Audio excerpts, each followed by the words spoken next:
Oke, bismillahirrahmanirrahim. Assalamualaikum warahmatullahi wabarakatuh. Jumpa lagi bersama saya Arif Fadila di Gio TV. Kali ini kita kedatangan tamu yang sangat luar biasa. Tokoh muda, energik, bukan saja ya ganteng, rupawan dan pinter, tapi banyak hal yang bisa kita tanyakan oleh beliau. Beliau merupakan Sekjen PBPMI. Beliau lahir di Garut ya. Jadi beliau lahir dari Garut.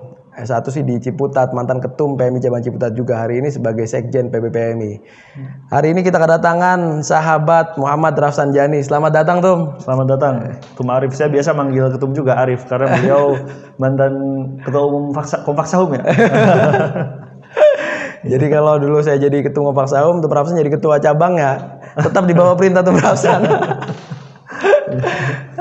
Jadi ada beberapa hal Tum yang kita bisa diskusikan, bukan hanya berkaitan dengan pemuda, tapi ada hal-hal yang saya pengen sosok pemuda kayak Tum Rafsan ini menjawab persoalan bangsa lah kira-kira. Apalagi hari ini kan kita menjelang kemerdekaan tuh, tanggal 17 Agustus kan ke-76.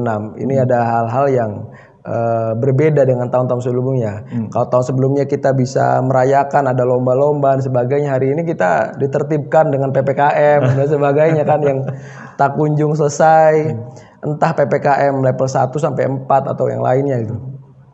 Nah, beberapa hari yang lalu saya melihat PBPMI memang lagi gencar bicara soal COVID tuh. Bicara soal COVID, terus bicara soal apapun lah yang berkaitan dengan kemanusiaan. Bahkan ada beberapa hal juga yang dilakukan PBPMI, yaitu vaksinasi. Betul. Sudah berapa kali tuh sejauh ini PBPMI mengadakan vaksinasi? Sejauh ini PBPMI melaksanakan di atas 15 kali kayaknya di berbagai daerah di Indonesia ya. Kemarin memang fokus kita tuh di Pulau Jawa. Jadi berdasarkan peta sebaran COVID tertinggi kan, tingkat angka positif yang tinggi itu di Jawa dan Bali. Nah, lalu kita memfokuskan untuk melaksanakan vaksinasi di Jawa dan Bali, terutama di Jabodetabek. Nah, tetapi ternyata COVID ya yang varian Delta ini menyebar begitu cepat sehingga ya PB juga menginstruksikan atau menghimbau kepada sahabat-sahabat di cabang dan PKC di luar Jawa untuk melakukan vaksinasi. Total saking banyaknya saya udah nggak hafal. Kalau sebelumnya masih bisa dihitung jari ya, sekarang udah nggak hafal. Yang saya ingat di luar Jawa misal ada di Jambi, ada di Ambon, ada di mana lagi tuh, ada di Jawa Tengah ya, yang di luar Jawa ada di Kalimantan atau yang mungkin rencana ya. Jadi udah banyak yang dilakukan sama PMI. Kalau yang PB langsung itu di Jabodetabek fokus. Kemarin di UNJ dan di UIN Jakarta. Oh iya. Jadi ada beberapa hal. Saya kira cuman di UNJ dan di ini aja di UIN Jakarta. Iya. Ternyata diinstruksikan juga untuk seluruh daerah. Iya, untuk seluruh daerah. Karena kenapa kita bergerak serentak ya. Jadi fokus kita ini sama sih sebenarnya apa yang canangkan oleh pemerintah ya, dalam arti fokus kita bersama bukan hanya pemerintah itu membentuk kekebalan komunal atau herd immunity. Nah, herd immunity ini bisa terlaksana atau bisa terjadi jika dua hal. Pertama, positif alami, orang kena positif alami sehingga dalam tubuhnya itu ada antibodi gitu. Yang kedua ya direkayasa vaksin ini. Jadi kita tuh udah fokus bukan soal ini kerjasama dengan pemerintah atau enggak, ini kerjasama dengan mana. Jadi kita fokus gimana caranya kebentuk kekebalan komunal. Caranya apa? Ya formula paling canggih di dunia ini sekarang ya vaksin gitu. Di negara manapun ya formula paling canggih untuk menangani COVID ini vaksin. Ini sebenarnya ini secara tidak langsung ini membuktikan bahwa COVID ini tidak terkendali. Gitu. Jadi kalau vaksin itu bukan memerangi virus, tapi sebenarnya malah mengakrabkan imun tubuh kita dengan virus. Jadi udah sebenarnya kita yang berdamai dengan virus gitu. Jadi bukan akhirnya perang gitu ya. Perang enggak. Kalau perang itu kecuci tangan pakai sabun, ya itu perang tuh. Pakai hand sanitizer itu perang, kita membunuh virus. Tapi kalau vaksin itu sebenarnya kita memperkenalkan memperkenalkan virus terhadap tubuh kita. Jadi mencoba berdamai dengan virus. Tapi kan memang dengan banyaknya kasus COVID hari ini tuh ya, ini kan tidak terlepas dari kelalaian kita. Ya. Dari misalkan awal pandemi COVID-19 ya, waktu itu ada di Depok misalkan 2 orang. Oh iya. Ya kan waktu awal-awal misalkan pemerintah menganggap bahwa ini nggak bakal terjadi di Indonesia karena panas lah, karena suhu dan sebagainya, sampai akhirnya ya pandemi COVID-19 memang ada dan nyata, bahkan tidak terkendali gitu ya. Nah sampai sejauh ini bagaimana pandangan Ketum Sekjen Rafsanjani melihat langkah-langkah pemerintah sejauh ini tuh? Sejujurnya sebenarnya apa yang dilaksanakan pemerintah kemarin, PPKM darurat, lalu menurunkan mobility index yang dilakukan sama Pak Luhut kemarin, penyekatan di mana-mana. Menurut saya ini terlambat, gitu. Seandainya ini dilakukan pas awal-awal bulan Maret di tahun 2019, ini nampaknya akan tidak seluas ini, gitu. Kalau menurut saya, jadi pemerintah Indonesia, jika kita flashback gitu ke tahun 2019 awal-awal kasus ini terjadi, bukan tidak serius. Saya menganggapnya bukan tidak serius atau menganggap ini sebagai lelucon. Pasti menganggap ini masalah, tetapi punya pertimbangan lain, yaitu aktivitas ekonomi waktu itu. Jadi masih ada memilah-milah. Pertama, memang COVID ini ada anggapan sebagian pejabat yang bilang bahwa ini akan lebih aman atau dampak negatifnya ini lebih rendah terhadap ras kayak kulit kayak kita nih. Lalu katanya kita iklim tropis panas sehingga potensi penyebarannya itu sangat rendah. Nah, ada memang kesalahan-kesalahan kalkulasi. Itu satu. Nah, yang kedua, ketika ternyata kalkulasi itu terbukti salah, COVID udah kadung menyebar, ada pertimbangan ekonomi tadi. Jadi, nah ini yang sebenarnya membuat COVID itu semacam ada keterlambatan penanganan, keputusan yang tepat gitu. Kalau ya memang, tapi itu oke lah, itu kan sudah terjadi. Nah kalau yang sekarang dilakukan seperti PPKM, pengetatan atau menurunkan indeks mobility, bagi saya tepat, tetapi ada risiko yang sangat mahal, yaitu geliat ekonomi masyarakat pasti akan menurun. Kalau saya harga yang harus diambil. Jadi bukan berarti masyarakat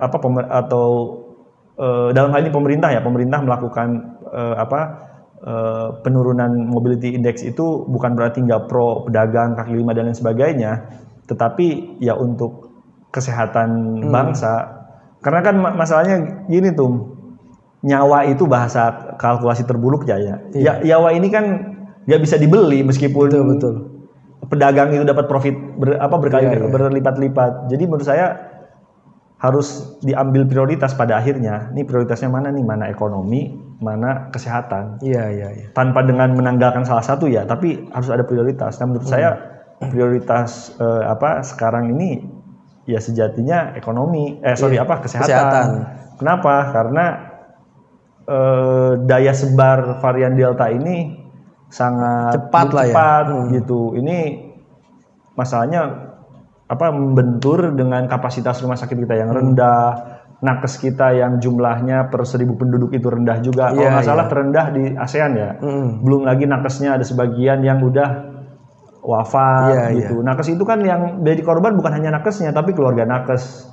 Itu pasti secara mental mengganggu kinerja nakes di Indonesia. Jadi menurut saya sudah tepat, dalam arti ada orang disuruh jangan dulu kemana-mana. Nah, selama dia nggak begitu gerak, jadi injeksi virus atau diinjeksi vaksin. Jadi itu bagi saya langkah tepat ya. Paling menurut saya yang agak kurang, atau mungkin saya sering bertanya-tanya, dalam skema penanganan COVID ini lebih sering muncul politisi dan pebisnis daripada pakar kesehatan atau ekonom. Jadi yang rumusinnya ini saya ngelihat idealnya epidemiolog misalkan, atau misalkan ahli kesehatan masyarakat, ekonom. Nah, kayaknya malah rumus-rumus dari para pakar inilah yang mestinya menjadi satu masukan untuk kebijakan. Nah, pun para eksekutornya mestinya banyak melibatkan para ahli ini. Nah, kalau yang saya lihat sih sekarang banyak muncul pengusaha politisi. Iya.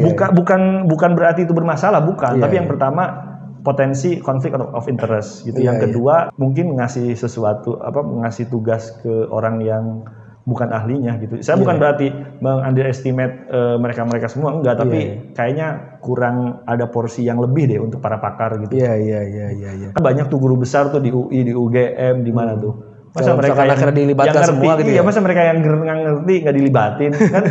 Mereka yang dari dari S1 sampai sekarang umurnya 50 tahun, 40 tahun nangani data-data kayak gini, masa nggak dilibatin gitu? Iya.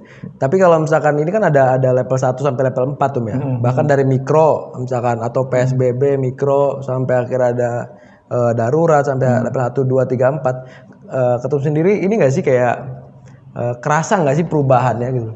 Pertama ini komunikasi publiknya ya. Jadi ada istilah yang berubah-ubah. Kalau menurut saya komunikasi publik yang berubah-berubah ini mencerminkan tidak ada skema yang holistik dan komprehensif. Oke. Tetapi kalau kita endus, ya memang semua negara dalam penanganan COVID ini semua masih belajar, gitu loh. Jadi nggak ada di negara di dunia ini pun yang ahli punya rumus jitu buat nanganin COVID. Semuanya masih belajar, gitu. Memang ada negara yang dianggap lebih sukses, ada yang negara yang dianggap lebih oke, gitu. Nah, tetapi untuk menangani kasus seperti Indonesia atau mungkin kemarin-kemarin itu India, itu tidak ada rumus umum. Satu kebijakan di negara A berhasil, tapi di negara lain belum tentu. Begitu saya sebaliknya. Dulu misalkan yang awal-awal itu lockdown di Cina, misalnya di Wuhan.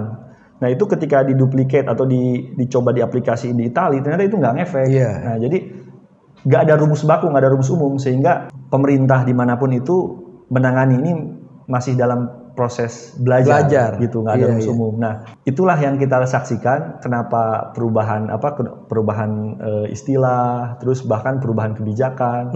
Ya karena sesungguhnya negara kita, bukan hanya negara kita ya, masyarakat juga kan masih meraba-raba ini seperti apa sih tren COVID ini atau endingnya kayak gimana, kan masih beraba-raba.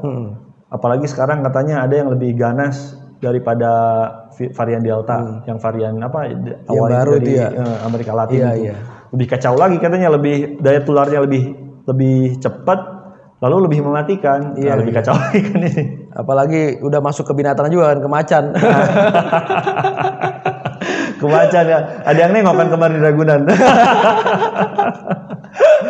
Ini masih soal vaksin tuh. Jadi jujur tuh di desa saya sendiri tuh masih banyak orang yang akhirnya enggan akan vaksin. Meskipun memang saya tahu sendiri seluruh stakeholder pemerintah menggaungkan ayo vaksin gitu ya. Kalau misalkan di PBPMI sendiri tuh untuk sosialisasi bahwa orang itu wajib vaksin itu bagaimana tuh? Yang pertama yang dilakukan PBPMI adalah melakukan bukan riset sih, tetapi mengumpulkan data. Kan kemarin ada survei dari SMRC misalkan, ada tren ternyata etnis tertentu nggak setuju vaksin, terus daerah tertentu ini penolakan vaksinnya tinggi. Nah kita cari tuh faktor-faktor penyebabnya. Nah secara umum kita cari alasan kenapa orang nggak mau divaksin. Salah satunya memang karena alasan keraguan, jadi distrust terhadap vaksin, karena mereka menerima informasi-informasi yang gak jelas juga tentang vaksin ini. Ada barcode-nya lah, apalah segala macam. Ini ada konspirasi. Nah, yang dilakukan PMI adalah pertama mengeducate. Jadi mengedukasi kepada teman-teman di daerah, sahabat-sahabat kita di daerah, secara langsung maupun tidak langsung, dengan menjadikan sains sebagai panglima gitu. Untuk memahami ini benar nggak sih vaksin ini kayak A, kayak B, kayak gini segala macam. Nah itu kan serba nggak pasti tuh. yang paling pasti apa ya? Sains itu kan sains dalam arti perkembangan ilmiah mutakhir. Jadi misalkan saya sebelum vaksin kemarin jenis vaksin misalkan AstraZeneca, saya cek AstraZeneca itu menurut WHO gimana sih? Gitu. Jadi apa yang kita lakukan dalam rangka menyadarkan masyarakat atau dalam hal ini teman-teman PMI di daerah itu adalah mengangkat penjelasan dari sains. Dan kalau saya lihat pengalaman PMI, penolakannya itu sebenarnya bukan ke penolakan vaksin. Kalau ya teman-teman kita ya, teman-teman PMI, tetapi penolakan PPKM. Dan mereka juga sebenarnya bukan nggak setuju PPKM. Pertimbangannya hanya ini mengganggu aktivitas ekonomi kelas bawah gitu.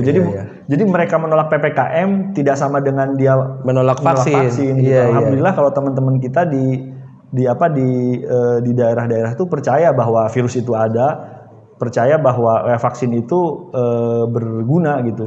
Meskipun mungkin teman-teman di daerah kita ada yang ngefans sama SID, Superman is Dead, ngefans sama Jering, tapi alhamdulillah kalau PMI tetap percaya vaksin.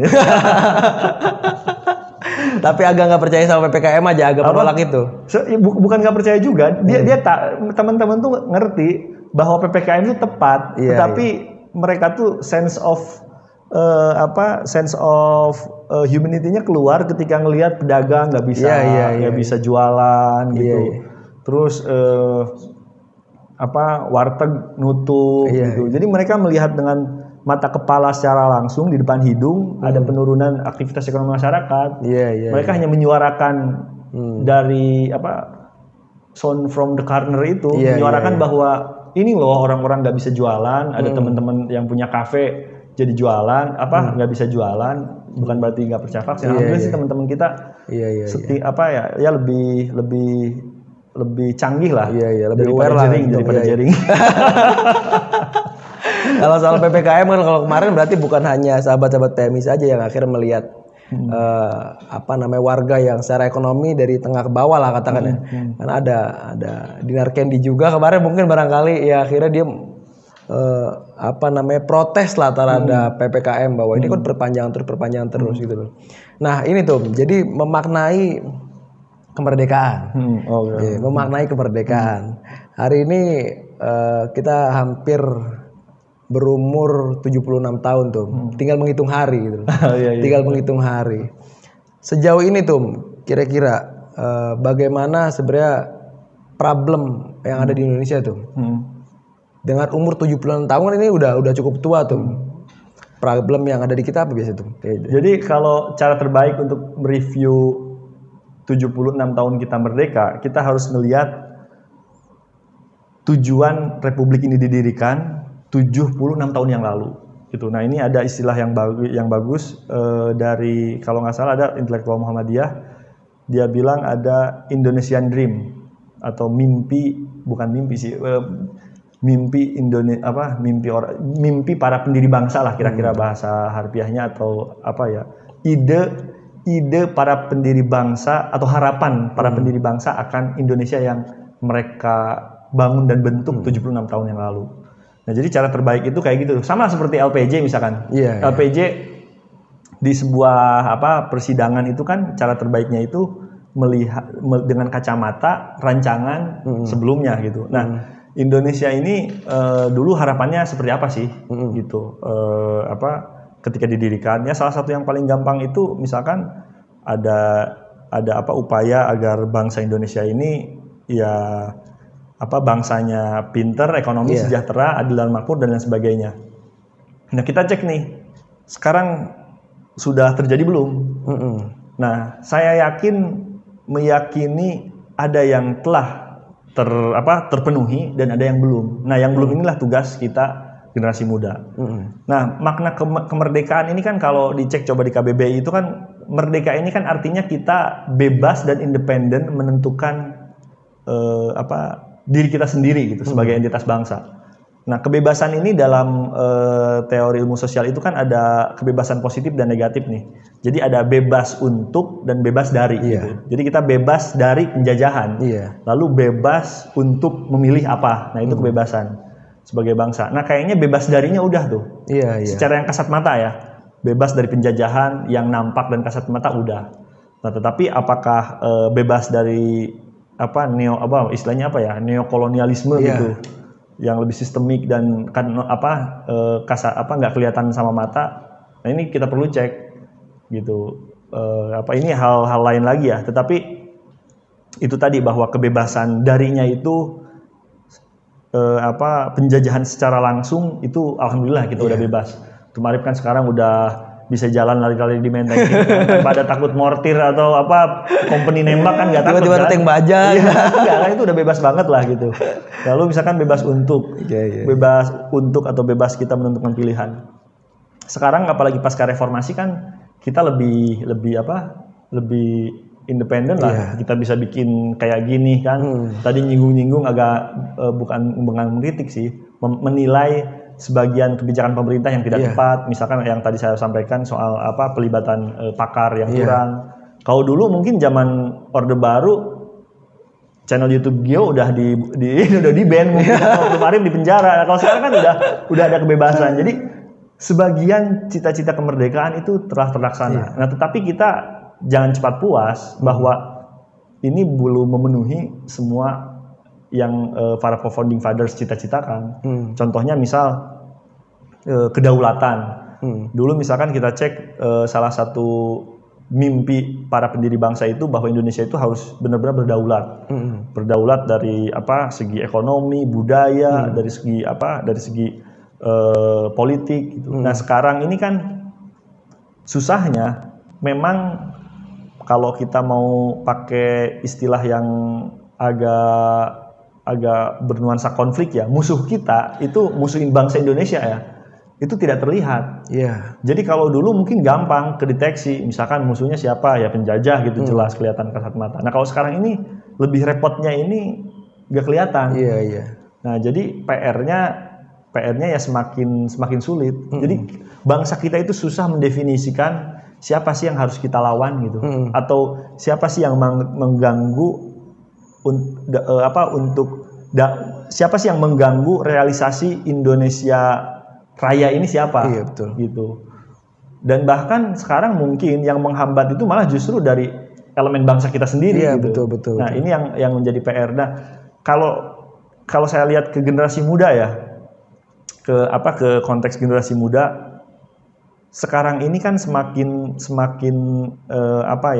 di tengah era informasi yang melimpah, di tengah era disrupsi informasi dan di berbagai lini kehidupan. Sekarang ini mungkin dugaan saya kemungkinan terburuknya apa yang dianggap oleh generasi muda sebagai non masalah itu sebenarnya masalah. Pun sebaliknya, apa yang bagi generasi muda dianggap sebagai masalah, tetapi sejatinya itu bukan masalah. Nah, misalkan nih contoh, saya meskipun ya kita dari pesantren ya, saya kan sangat ngefans sama Soekarno kan. Dia sering berucap soal pentingnya soal budaya bangsa kita sendiri. Nah, ini banyak yang suka K-pop kan sekarang, ada yang suka K-pop atau film Korea. Ini salah satu referensi saya nih atau saran, itu ada film Korea judulnya itu atau sinema ya mungkin ya yang berseri-seri, judulnya Love Story in Harvard. Nah itu film agak lama tapi itu keren nih kalau ditonton, apalagi buat mahasiswa.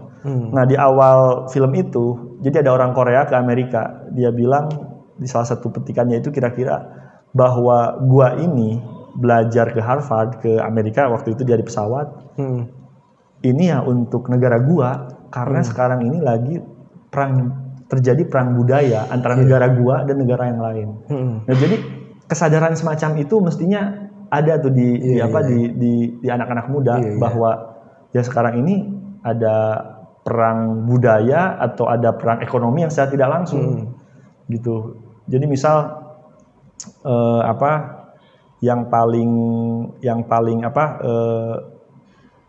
contoh kelihatan ya, kelihatan misal begini. Jadi yang anak muda hadapi sekarang ini bahasa inilah bahasa agak lebay ya, musuh gitu. Musuh bangsa kita ini kan nggak kelihatan. Ada tesis yang bilang bahwa ini kata kalau nggak salah Prof. Salim Said ya, dalam beberapa kesempatan dia bilang bahwa beberapa negara berkembang di Asia itu bisa maju karena dia tuh menyadari ada musuh gitu. Misalkan dia mencontohkan kayak Jepang, kenapa maju? Ya karena ada China yang dianggap sebagai ancaman. Korea Selatan melihat Korea Utara sebagai ancaman. Singapura kecil tapi paten. Kenapa? Karena dia melihat mereka tuh minoritas kan, secara etnis minoritas. Ada Malaysia yang dominan dan mengancam. Nah, karena ada ancaman tersebut, mereka tuh atau mungkin Israel. Israel tuh tiap hari kan mereka tuh ancaman negara kanan kirinya. Iya, betul. Jadi karena ada ancaman, jadi mereka tuh kata Prof. Salim Said itu lebih aware terhadap apa yang mestinya bangsa mereka lakukan. Nah, sekarang masalahnya nih bangsa Indonesia ancamannya ini yaitu tadi nggak kelihatan gitu. Ini ya lebih sukar mungkin. Atau kalau kita cek generasi muda dulu ya mahasiswa. Dulu kan generasi angkatan mahasiswa angkatan Orde Baru kan hanya ada satu kata lah kalau kata Wijitu, lawan. Lawan itu apa? Ya lawan Orde Baru. Waktu itu ya gerakan mahasiswa. Atau dulu misalkan angkatan 65 tuh kayak kayak Suhoki. Ada entitas yang dilawan, siapa? Soekarno. Ataupun waktu Soekarno jadi mahasiswa, dulu ada entitas yang dilawan, siapa? Ya penguasa kolonial. Nah, kalau sekarang kita mau ngelawan siapa? Gitu. Nah, jadi menurut saya tantangan buat anak muda generasi kita lah. Yang pertama, pendefinisian lawan kita siapa. Gitu. Lawan itu bukan berarti konotasi negatif, tapi kompetitor lah minimal. Kompetitor bangsa kita itu siapa gitu. Nah, ini harus terdefinisi sehingga kita mampu merumuskan langkah-langkah yang hendak diambil. Termasuk dalam komunitas PMII misalkan, ya harus mendefinisikan lawan kita siapa. Harus sadar dari dini itu. Betul, harus sadar. Jadi kita tuh siapa, lawan kita siapa, lalu kita harus melakukan apa gitu. Karena ada beberapa orang yang ini tuh bahkan kalau kita misalkan lihat sejarah dari tahun 28, 66, ya 98 ya kan sampai akhir hari ini itu pemuda yang menjadi motor gerakan tuh ya untuk akhirnya dari kemerdekaan kan 45 misalkan sampai hari ini. Apa mungkin memang karena kita tidak sadar bahwa lawan kita siapa, akhirnya kita tidak bergerak apapun gitu. Bisa jadi ya, tapi bisa jadi tidak gitu. Cuman kalau saya ngelihat ya sekarang ini yang mencuat itu jujur ya, kalau penilaian saya di kalangan generasi muda itu pragmatisme dan konsumerisme. Itu yang sangat mengemuka. Pragmatisme itu bukan berarti dalam konotasi negatif juga, lagi-lagi pragmatisme itu jadi anak-anak muda memandang sesuatu itu harus jelas before afternya. Jadi kayak misalkan nih, apapun harus jelas, indikator dan sebagainya. Ini dalam perkembangan tertentu, ini merupakan perkembangan positif. Jadi ada ciri masyarakat urban yang lebih rasional gitu. Nah, itu satu. Nah, yang kedua, perkembangan ini anak muda yang konsumtif, konsumerisme. Ya, ini mungkin bagi para pebisnis, bagi para pelaku usaha ini positif. Peluang gitu. Tapi kan kalau bangsa konsumtif itu kan ya bagusnya hanya dinilai konsumsi aja, tetapi daya saing bangsa, lalu misalkan daya tahan bangsa, ya ini akan sangat rapuh menurut saya. Jadi dalam hal apapun sekarang ini kan ya nuansa konsumerisme yang begitu kuat gitu, kuat gitu. Kalau misalnya itu kayak tadi misalnya sudah bicara soal banyak hal berkaitan dengan problematika bangsa katakan. Ada nggak sih langkah konkret atau formula gitu tuh minimal untuk kalaupun saya salah silakan kritik misalkan. Ini kan kita juga kadang tidak bersatu juga teman-teman pemuda tuh. Kalau misalkan akhirnya dulu ada Sumpah Pemuda kan kita yang satu bangsa, yang satu bahasa. Nah, pemuda hari ini kan kadang kita tidak juga berkumpul bersatu gitu loh untuk kemaslahatan bangsa. Nah, ada nggak sih cara konkret minimal untuk memberikan semangat optimis lah untuk bangsa? Apalagi hari ini kita lagi pandemi gitu. Minimal pemuda ikut andil dalam melawan dan akhirnya Indonesia menang melawan COVID gitu. Nah, yang pertama pendefinisian ini ya untuk menyatukan gerak pemuda ini. Yang pertama kita perlu pendefinisian ya musuh gitu lah. Sebenarnya sih musuh itu agak lebay ya, tapi lebih tepatnya kompetitor lah. Jadi kita tuh harus sadar bahwa kita ini lagi balapan gitu. Balapan dalam apa? Misalkan indeks pembangunan manusia. Balapan soal pendapatan per kapita. Ya kita cek aja negara kita dibanding negara ASEAN aja. Itu gimana tuh? Angka buta huruf, angka ketersediaan misalkan nakes untuk 1.000 orang penduduk. Kan itu kan ada tuh nilai-nilainya kan ada kan, bisa kuantitatif bisa terukur gitu. Nah, jadi sadar bahwa kita tuh lagi balap, bahwa negara kita ini sekarang kita lagi podcast kayak gini, dunia ini bekerja dan negara kita gak terlalu baik-baik aja gitu. Gitu. Itu harus ada kesadaran kayak gitu. Nah, yang kedua menurut saya yang paling penting dan efektif itu adalah ini sih. Kalau bahasa Plato itu philosopher king. Atau mungkin bahasa lebih teknisnya itu pemimpin yang kuat dan tercerahkan. Jadi ratu adil lah mungkin ya kalau dalam bahasa Jawa. Jadi saya tuh menganggap bahwa setelah halayak ini menyadari bahwa ada sesuatu yang kurang ya, bukan berarti kosong banget. Cita-cita kemerdekaan itu udah terisi sebagian, tapi belum sebagian lagi. Nah, untuk mengisi sebagian lagi, ini dibutuhkan selain kesadaran kolektif akan tantangan yang dihadapi, tapi butuh satu pemimpin yang bisa yang menjadi sentral perjuangan menurut saya. Nah, jadi pemimpin ini ya harus benar-benar philosopher king, raja yang filosofis gitu, dia yang cakap, lalu pintar, ngerti persoalan, tidak kompromis dan tegas. Nah, pemimpin ini bukan berarti simbolnya dia harus menjadi presiden, dia harus menjadi misalkan pejabat publik, enggak, tapi benar-benar leader yang dapat mencerahkan dan menggerakkan. Dulu kayak misalkan saya membayangkan kalau dulu itu kan ada misalkan Cokro Aminoto, ada Soekarno. Dulu misalkan di zaman-zaman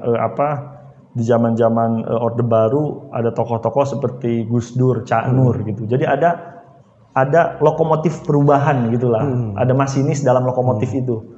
Nah, sekarang bukan berarti nggak ada. Semua tentu bekerja dengan porsinya masing-masing, tetapi perlu ada satu orang yang menjadi lokomotif, yang punya helikopter view atas masalah bangsa, dan dia menjadi pendobrak atas kebuntuan itu. Nah, ini menurut saya yang bukan masih sih, kalau dalam pandangan saya ini belum muncul mungkin ya. Mungkin. Nah, nggak tahu tuh, mungkin Rumah Arif nanti jawabannya. Ada tuh Ramzan, nggak tahu juga. Nah, tapi itu coba deh kita lihat ya, perubahan di fase terpenting di peradaban manusia itu selalu pasti didorong oleh satu sosok pemimpin yang memiliki kriteria itu. Dulu betul. Misalkan bahkan di mana tuh di Eropa dulu mau ke zaman Renaissance. Dulu ada kan orang-orang kayak Medici, ada orang-orang kayak orang-orang yang orang-orang yang bikin disruptif, bukan bikin disruptif. Di dalam bisnis juga sama. Dalam bisnis itu bisa maju dan cepat. Itu jika ada sosok yang saya tadi bilang. Jadi bukan hanya soal dalam negara ya. Contohnya yang saya lihat ya, sosok keren itu seperti Elon Musk, pendiri Tesla, lalu Steve Jobs, pendiri Apple. Saya sangat ngefans sama dia. Jadi dia tuh bener-bener dalam konteks dunia private ya atau bisnis lah, dia tuh bisa jadi leader yang kayak gitu. Jadi dia ngelihat pakai helicopter view, melihat realitas market, dia lalu bikin satu inovasi yang keluar dari kebiasaan orang khalayak bagaimana biasanya. Nah, sama dalam masalah kebangsaan ini juga perlu orang yang keluar dari cara berpikir yang common ini gitu. Iya, terakhir tuh bicara soal kebangsaan menyambut 17 Agustus. Kira-kira selain akhirnya seluruh pemuda wajib sadar bahwa dia itu punya kompetitif atau kompetitor lah, atau misalkan lebaynya adalah musuh katakan. Ada pesan lain nggak tuh untuk pemuda nih sebelum akhirnya kita tutup? Oke. Kalau saya dulu sekilas ada dulu, sekarang orang jadi Dirjen Kebudayaan Hilmar Farid. Hilmar Farid tuh. Dulu saya pernah di Megawati Institute diajar sama dia. Jadi gini-gini alumni Megawati Institute. Dulu saya pernah di Megawati Institute, yang ngajar waktu itu Hilmar Farid, ada JJ Rizal, ada Pak Anhar Gonggong. Nah, salah satu, jadi ada yang menarik waktu itu, Hilmar Farid bilang, jadi konsep pendidikan dia kalau nggak salahnya, jadi dia bilang, udahlah katanya anak SD itu harus ngerti tubuh dia tuh, dia harus mengidentifikasi semua anatomi tubuh, fungsinya apa, cara merawatnya bagaimana gitu. Yang kedua, SMP dia harus ngerti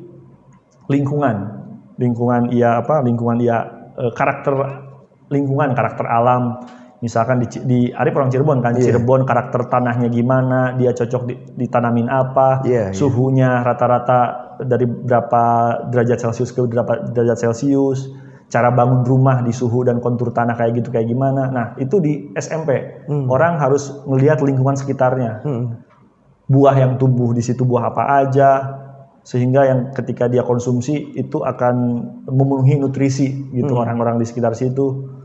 Nah, lalu SMA dia harus mulai melihat peta percaturan politik global. Jadi anak SMA tuh dia bilang mesti memiliki kacamata bahwa oke, kita ini entitas bangsa Indonesia. Bangsa Indonesia ini satu dari sekian bangsa-bangsa lain atau negara lain di dunia yang itu ya kompetitif. Itu kalau di teori dasar HI itu kan bahwa semua hubungan bilateral, hubungan multilateral itu kan pragmatis.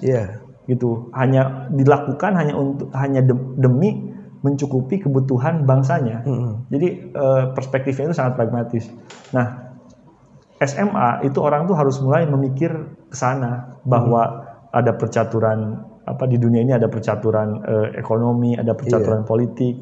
Nah, jadi mengutip gagasan tadi Hilmar Farid, Dirjen Kebudayaan sekarang tuh. Jadi saya melihat bahwa anak muda itu harus memiliki wawasan demikian, gitu, wawasan demikian. Jadi dia harus paham siapa dia, secara pribadi, lalu lingkungan, lalu konteks entitas bangsanya dalam pergaulan bangsa-bangsa lain di dunia. Nah, itu harus mulai paham, dan sekarang kan instrumennya banyak, ada di banyak lah sekarang instrumennya, ada di buku-buku ilmiah banyak yang diakses secara ilegal kan ya banyak tuh. Atau buku cetak barangkali ya. Buku cetak udah banyak, apalagi sekarang medianya kayak ada media sosial gitu. Jadi kalau menurut saya sih bangsa kita nih itu ya harus dibubuhi oleh ide yang disampaikan oleh si Bang Hilmar Farid tadi. Kita harus menjadi satu entitas komponen bangsa yang ngerti benar-benar posisi dirinya dan bangsanya itu di mana dan bagaimana. Itu sih jadi kalau harapan saya. Jadi ini obrolan singkat tapi juga sangat berwawasan nih. Enggak lah. Jadi ngobrol santai ya. Ngobrol singkat tapi berwawasan, tapi kita tuh udah nggak kerasa tuh udah 25 menit. Kita pertanda pengen maghrib ini tuh. Kita maghriban dulu ya kan. Buka puasa. Bayar puasa Ramadan kemarin. Iya, saya 12 hari kan. 12 hari karena Covid. Jadi terima kasih tuh atas kedatangannya, atas waktunya, atas ilmunya, bahwa ini semua merupakan satu informasi yang bisa bermanfaat untuk semuanya. Dan tadi ada hal-hal yang akhirnya bisa jadi masukan juga untuk pemerintah. Ada pertimbangan-pertimbangan apapun tadi yang sudah disampaikan oleh Sekjen PBPMI, sahabat Muhammad Rafsanjani. Terima kasih dari saya, Arif Fadilah. Wassalamualaikum warahmatullahi wabarakatuh. Waalaikumsalam. Terima kasih tuh. Ya, sama-sama.